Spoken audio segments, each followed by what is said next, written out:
Faz mais de 10 anos que o Bills apareceu e até hoje ninguém entendeu como a força dele funciona. A comunidade inteira comete o erro de tentar medir o poder do Bills usando matemática, multiplicadores e lógicas antigas de comparação. A galera pega, por exemplo, aquela entrevista do Toriyama, do Bills nível 10, Deus nível 6 e o Whis nível 15 e trata isso como regra. Mas se você acha que o poder do Bills se resume a um número, você tá assistindo anime de olho fechado. A verdade que a maioria ignora é que a obra não fixa um limite pra ele. O Bills é usado como uma barreira narrativa, uma referência pra medir o quanto o Goku e o Vegeta ainda tem pra escalar. Nesse vídeo a gente vai esquecer as matemáticas de fórum, vamos olhar pra fatos canônicos, materiais oficiais, pra entender de uma vez por todas porque o Bills é o único personagem que o Goku e Vegeta talvez nunca consigam derrotar de verdade. Existe um problema gigantesco quando a gente tenta aplicar a lógica de luta clássica no Bills.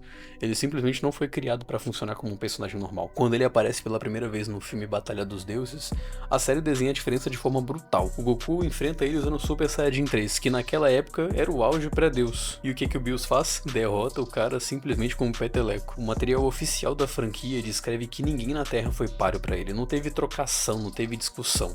Foi uma demonstração clara de que o Bills trata o pico mortal daquele momento como algo completamente irrelevante. A diferença ali não era um simples multiplicador, era a clara diferença entre um ser mortal para um ser divino. Foi por causa dessa humilhação que o Goku precisou acessar um novo tipo de energia, o Super Saiyajin Deus. Na teoria, usar o mesmo tipo de Ki divino deveria colocar o Goku no mesmo território, mas mesmo lutando pelo destino da Terra, o desfecho da obra é direto, a derrota do Goku. E o Toriyama fez isso de propósito. Ele mesmo afirmou em entrevista que a ideia era justamente o Goku não conseguir vencer, para poder criar aquele senso de expansão e pro futuro da franquia. A gente tem a confirmação autoral de que naquele momento ele não tinha plano nenhum para fazer Goku e Vegeta superar tanto o Bills quanto o Whis. E por isso o poder dele parece simplesmente não ter fim. Bills funciona como um teto que nunca para de subir, um muro que se afasta conforme a história precisa. E aqui a gente entra na maior confusão da comunidade, que é o mito da destruição universal. Existe aquela cena famosíssima no anime, onde os socos do Goku e do Bills criam ondas de choques que poderiam desfazer o universo,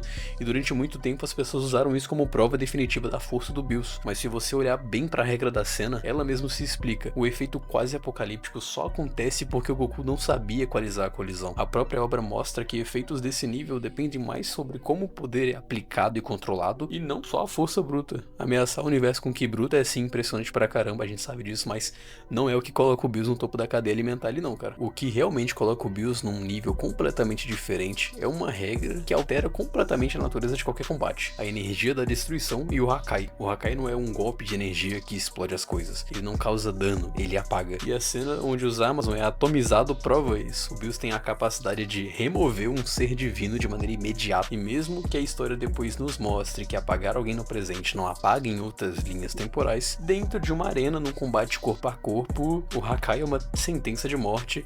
O cara não sofre nenhum dano, ele simplesmente é apagado. Exatamente por entender que só força não resolve tudo, que o Vegeta escolheu esse caminho mais sombrio de treinar com Bills, e os materiais oficiais confirmam que o Ultra Ego nasce desse treinamento de domínio da energia da destruição. Isso prova que o Bills não é só um maluco aleatório, pouca coisa. Ele é um especialista que domina a pior técnica do universo. E os outros deuses sabem disso, e sabem o quão perigoso o Bills é. No mangá, durante uma partida de exibição, o Bills vira o alvo prioritário, cara. Ele é atacado diretamente por grande parte dos deuses, e ele não é intocável, mas ele tá no topo dos mais perigosos do multiverso. Ainda assim, a hierarquia divina obriga a manter os pés no chão, afinal, existe um degrau canonizado acima dele, né? Os anjos, como o Whis, por exemplo, ou da Shinkan.